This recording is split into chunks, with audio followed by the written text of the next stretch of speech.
Hey guys, in today's video I'm going to talk about lawn disease. Now a lot of people struggle with identifying specific lawn diseases, which can help you choose a better product or the best product to apply.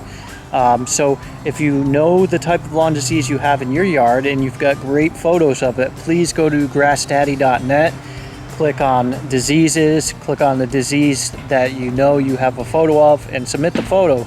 It helps everybody out so they can help identify their diseases in their lawn. And I know there's a lot of sites that have a picture of it, but it's never, I feel like when I'm looking at photos people send in and photos on the websites, they never look at the same angle or whatnot. So I'm hoping to get a nice collection of different angles, different types of lawns, all that fun stuff, so we can all help each other diagnose problems in the lawn a lot better. So thank you, and enjoy the video. Guys, so we got some crazy humid weather coming this week, or might actually be 2 weeks, and it's gonna be hot, humid, gross, and I've already got some fungus. Let's see if you can tell where it is. It's gotten better, but you can see some patches here and here. And there's another one over there, another one over there. It's getting a little bit better, but definitely not cool. And so first off, let's talk about how to know whether it is fungus or drought stress. Typically, if it's any kind of lawn disease, you're gonna see the blades. Let's see if I can find a good one. Oh, that's bird poop I just stuck my finger in. Great. Here's a good one. All right, let's see if we'll work this way. All right. So do you see how the blade has green and brown splotches in there? It's not all brown, it's not all green. That's a telltale sign that it's disease and not heat stress or fertilizer burn. When it's fertilizer burn or drought, heat stress, that type of thing, the grass doesn't just have blotches of brown spots on it. It will just go dormant and it'll turn brown, and it's pretty obvious. How can you prevent lawn disease? Honestly, the only thing you really can do is try to reduce the water on your lawn. And so this is one of the reasons why we say to water your lawn deep and infrequently. There are people, I don't know if you can hear the sprinkler going on, but people in my neighborhood who water their lawns twice a day. That's adding so much moisture to your lawn that you're just asking for disease to come in and have fun. And then the issue with that is a lot of people misunderstand the brownness and think, oh, it's starting to turn brown, it needs more water, and then it just continues the process. Another thing you can do is water early morning, right before the sun comes up, because then the water gets into the ground and then the sun rises and it evaporates anything that's on the blades of the lawn. Another thing is in the morning is usually when you have dew, so the lawn's already going to be wet. So a lot of people, like right now, I know a lot of sprinklers are going on. When you water it before in the evening, then all night long it's just sitting on those blades, and I mean, we're starting to have warm nights, so then it's really warm and moist, and you don't really think about it because the sun's not up, you're not looking at it, but that's just ripe for fungus to start growing. Another thing you can do is cut your lawn a little bit shorter. Now this is one of those things where it really depends on the time of year. If it's like this coming week, it's going to be really hot and humid, so I wouldn't be cutting it shorter now, but earlier in the springtime I will try to keep mine a little bit shorter than I usually like it to help it dry out quicker because there's less blades there. So those are the only three things you really can do. Other than that, it's putting down a fungicide in a preventative application rate. Most fungicides will say how much to apply, how often to apply. So I actually started applying something probably about a month ago at a preventative rate, and then I still got some lawn disease, And so now I'm going to be applying at a curative rate, which usually means instead of once a month, every 2 weeks, and it's usually at a higher rate, and you keep doing that until it's cured. So that's what I'm going to be doing on my lawn.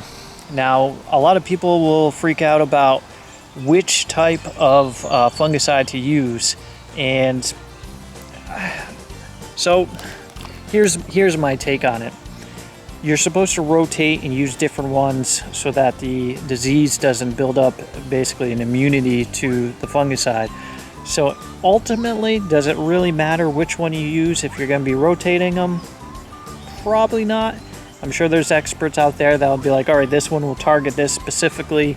But from my perspective as a homeowner, and for most homeowners, we're not going to be 100% sure which disease it is usually when it's coming up. We don't have the experience to know.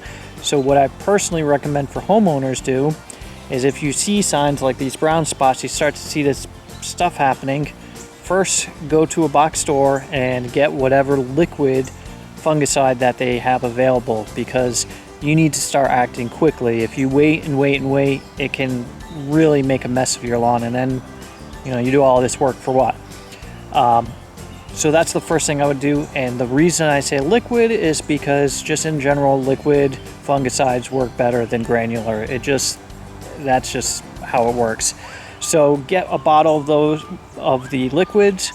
If you see a granular there, you might want to grab a bag of that too, because the ingredients in the pro products and the ones you see at the box stores are usually the same. The difference usually is the pricing. You can get, I like to use domyown.com and get fungicides there. You can get the bottles of concentrate that you end up saving a lot of money. But if you don't have any on hand, you can't apply it. And so, depending on timing and with the shipping times as they are these days, I wouldn't just order it and hope it comes in time. So first get something local if you can, or a couple things local if you can, because you're going to want to rotate. Also look at the ingredients, because if you buy 3 products but they're all the same ingredient, then it defeats the purpose of rotating it. And then go to domyown.com and check out their fungicides there, see what's in your budget range, and look at the ingredients and look at the class. You'll see like class 3, class 11, class 1. You want to try to rotate it and not use the same one every single time. Now, sometimes there will be great deals at Walmart or Amazon. I got 3 bags of Disease X on Amazon for, I think they were like $5 a bag. I mean, you can't beat that price. So even though it's not the pro, it's a homeowner consumer version, it's the same ingredient as the pro product, and at the application rate, it was a lot cheaper. So what I tried to do, and this is helpful more in the fall, is look on the shelves and the clearance shelves for any disease fungicide products and scoop them up while you can. So it's kind of, that's more of a long-term situation. But I wouldn't stress about, identifying the specific disease and then stressing over which product's perfect for it. The first thing you want to do is grab something local that's liquid that you can. If there isn't a liquid, go with the granular. I mean, it's better with liquid, but you're just trying to get something done as soon as possible to help mitigate any of the spread and it getting worse. And then you can start doing more research and try to get the perfect product and order online and save more money long term that way. So as for applying the fungicides, it's pretty much like any of the other lawn care products. If you're putting down a granular product, fertilizer, you're doing the same thing. You're reading the bags, seeing what setting to put it at, putting it down. If you're doing the liquid, this is like a weed killer application. You're going to spray it and you're going to let it soak on the leaves. I don't think there's any that say to water it in after, but always read the labels, because I can't remember what every single product out there says. That would just be too crazy. But the key here is to start acting immediately, reduce your watering. I know a lot of people are tempted to water daily because it's hot weather. Your grass can survive in hot weather. So it's just, you gotta water it deeply, get those roots real deep, and then water at the right times. And those are my tips for today. Not too much action. It was my wife's and I's anniversary, 15 years, and then my daughter's birthday, and then there's Father's Day, and I'm just like, so much stuff this week after like months of nothing that it's a little bit crazy. So I don't have too many action shots, but I am working on some other things. So since I thought of it, one of my issues that I'm having with this disease is it actually showed up 2 days after applying a growth regulator, which I'm going to be doing a video on. And so I don't know how long it'll take for the disease to grow out, because I just put the growth regulator, and I've never used this growth regulator before, but it's been hyped up online, and so I wanted to try it out. But I got a test coming for that, and so we'll see how the test results go. I'm very curious, but the timing of this, I'm hoping it still will grow out of it.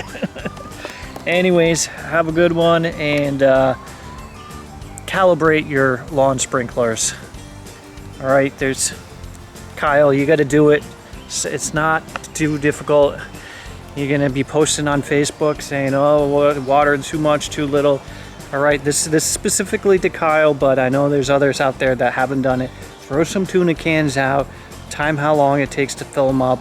Just get it over with and set your sprinklers, because if you are overwatering, you're gonna be inviting the disease, and then you're gonna be, having other issues. It's just not worth it. If you like my videos, you'll love my website, grassdaddy.net. The Lawn Care Planner tool will download the local weather reports every morning and build a lawn care plan catered to your area. The Lawn Care Journal allows you to keep track of what you put down, when you put it down, so there's no more guessing or over or under applying any products. We also have a Lawn of the Week contest. Every week a winner gets a Grass Daddy t-shirt. And last but not least, there are application calculators and articles to help you identify and tackle problems in the lawn. So check it out, it's completely free, it's grassdaddy.net.